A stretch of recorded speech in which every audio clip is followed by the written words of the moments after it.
శ్రీదేవి విజ్ఞాన జ్యోతి పరిష్కర్ charitable trust వ్యవస్థాపక అధ్యక్షురాలు ప్రముఖ సంఘ సేవకురాలు డాక్టర్ కుప్పిలి కీర్తి పట్నాయక్ మహిళల దినోత్సవం పురస్కరించుకొని బీటీవీ 7తో తమ మనోభావాలను పంచుకున్నారు.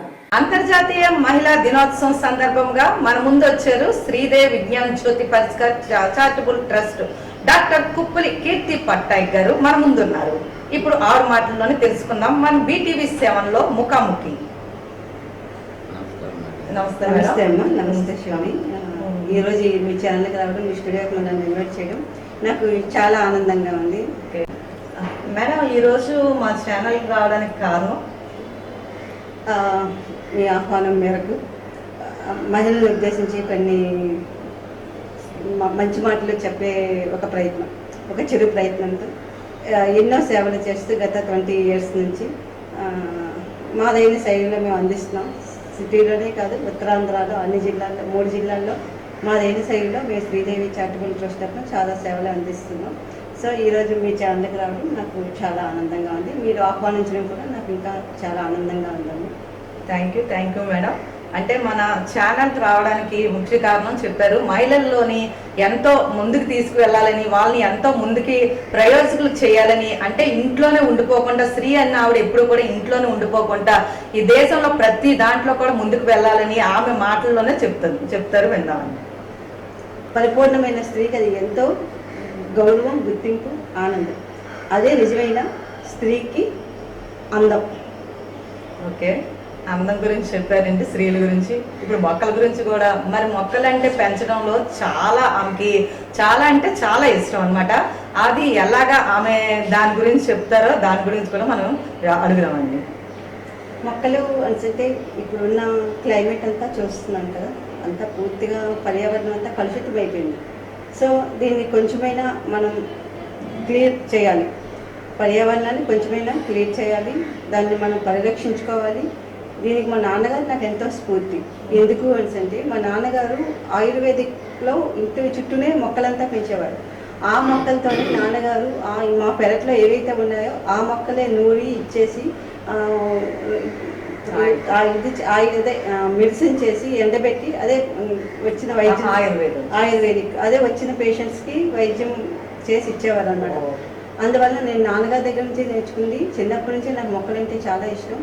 సో దాంట్లో భాగంగానే మన విశాఖపట్నంలో 3500 వరకు మొక్కలు అంటే వేయడమే కాకుండా పంపిణీ కూడా చేశాను.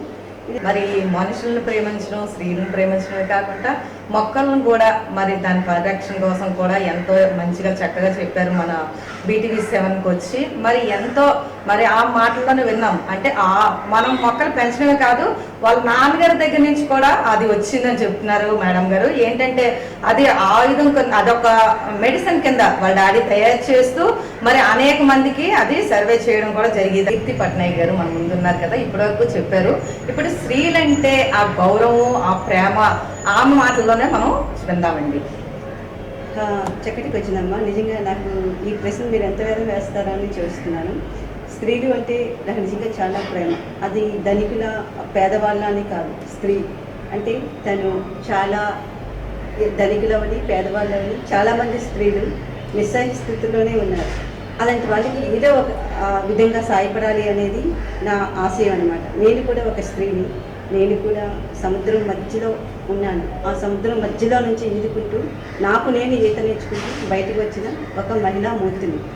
సో అందుకే స్త్రీల కోసం ఏదైనా చేయాలని 2008 నుంచి 2012 వరకు పెందుర్తి మండలంలో ప్రతి గ్రామంలో 15 పంచాయతీ ఆఫీసులు, 27 గ్రామాల్లో 2500 మంది మహిళలకు ఉచితంగా టైలరింగ్, ఎంబ్రాయిడరీలో శిక్షణ ఇవ్వడమే కాకుండా క్యాండిల్ మేకింగ్ అది కూడా ఇచ్చాం.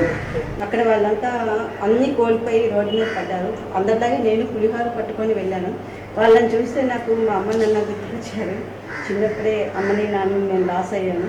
సో ఆ ఫీలింగ్తోనే నేను వాళ్ళకి ఇప్పటికీ కూడా ఆగిపోకుండా నా సొంత డబ్బులతో, ఇది ఎక్కడి నుంచి నేను ఫండింగ్ ఏమీ తెచ్చుకోవట్లేదు, వాళ్ళకి ఈ రోజుకి కూడా నేను ప్రతి నెల మా సంస్థ నుంచి నిత్యావసర వస్తువులు 25 మంది వృద్ధులు, మగవాళ్ళ, స్త్రీల, పురుషుల అనేది కాదు, వృద్ధులకి, ఏ ఆధారం లేని వృద్ధులకి, పిల్లలు సరిగ్గా చూడని వృద్ధులకి నేను ఇప్పటికీ కూడా సాయం అందిస్తున్నాను.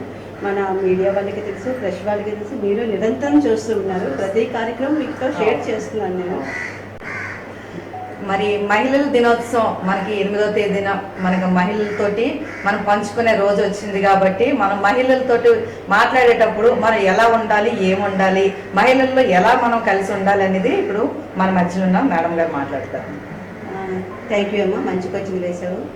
నిన్ననే మేము ఎక్కడో అంటే ఎన్నో సేవా కార్యక్రమాలు చేసి అండర్ గ్రౌండ్ అంటే ఎవరికి తెలియకుండా ఉన్న చాలామందిని నేను 37 మందికి సన్మానం చేశాను శ్రీదేవి పార్క్లోని.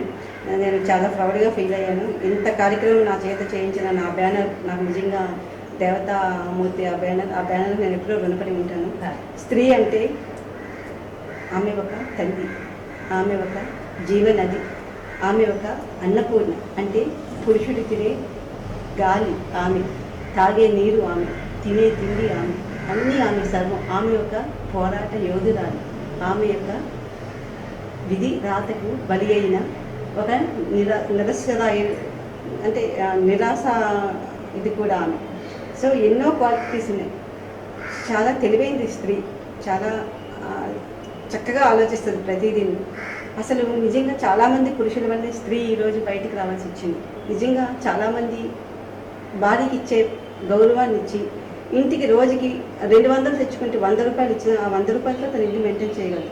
కానీ చాలామంది పురుషులు అలా చెయ్యకి తన 50% రిజర్వేషన్ కావాలి అనుకుంటూ బయటపడిందే తప్పించి స్త్రీ క్వాలిటీస్ అయితే అది కాదు. తను బయటికి రావాలి అనుకోదు. 4 గోడల మధ్య ఉంటూ తన ఇంటిని, తన భర్తని, తన పిల్లల్ని, తన అత్తమామల్ని, తన తల్లిదండ్రుల్ని అందరినీ చక్కగా చూసుకుంటూ ఇంద్రభవనంలో తీర్చుకోవాలి అనుకుంటుంది. నిజంగా స్త్రీ కోసం ఎన్నో కవితలు రాశారమ్మా, ఎంతోమంది పెద్ద పెద్ద సాంగ్స్ పాడారు, ఎన్నో కథలు రాశారు, ఎంతో చక్కటి పెయింటింగ్ వేశారు. ఆమె అందాన్ని వర్ణించారే తప్పించి ఆమె హృదయంలో ఉన్న అందం ఎవరు చూశారమ్మా? ఎంతమంది చూడగలిగారు? ఆ అందాన్ని చూడగలిగితే స్త్రీకి ఎందుకు ఈరోజు ఈ కష్టాలు రాదు కదా. ఆమె ఎవరమ్మా? ఈ సృష్టే స్త్రీ కదా, ఈ సృష్టే ఆమె. అంటే తన పుట్టించిన బ్రహ్మ